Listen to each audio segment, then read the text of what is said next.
Hey, it's Jeff G. Holt of V-twin Visionary, and I'm here with the Biltwell Exfil 65 waterproof roll top bag. As you can see, it's a really good size bag. It can hold a bunch of stuff in it. I'll show you.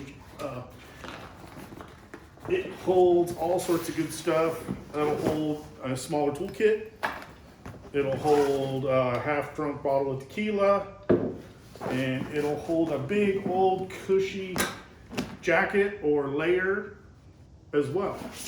I really like it. It's got MOLLE straps on it. It's got a carrying handle here. It's got plenty of rings to use either bungee cords or tie downs to put it to either the back of your bike via the sissy bar or across the seat or anything else.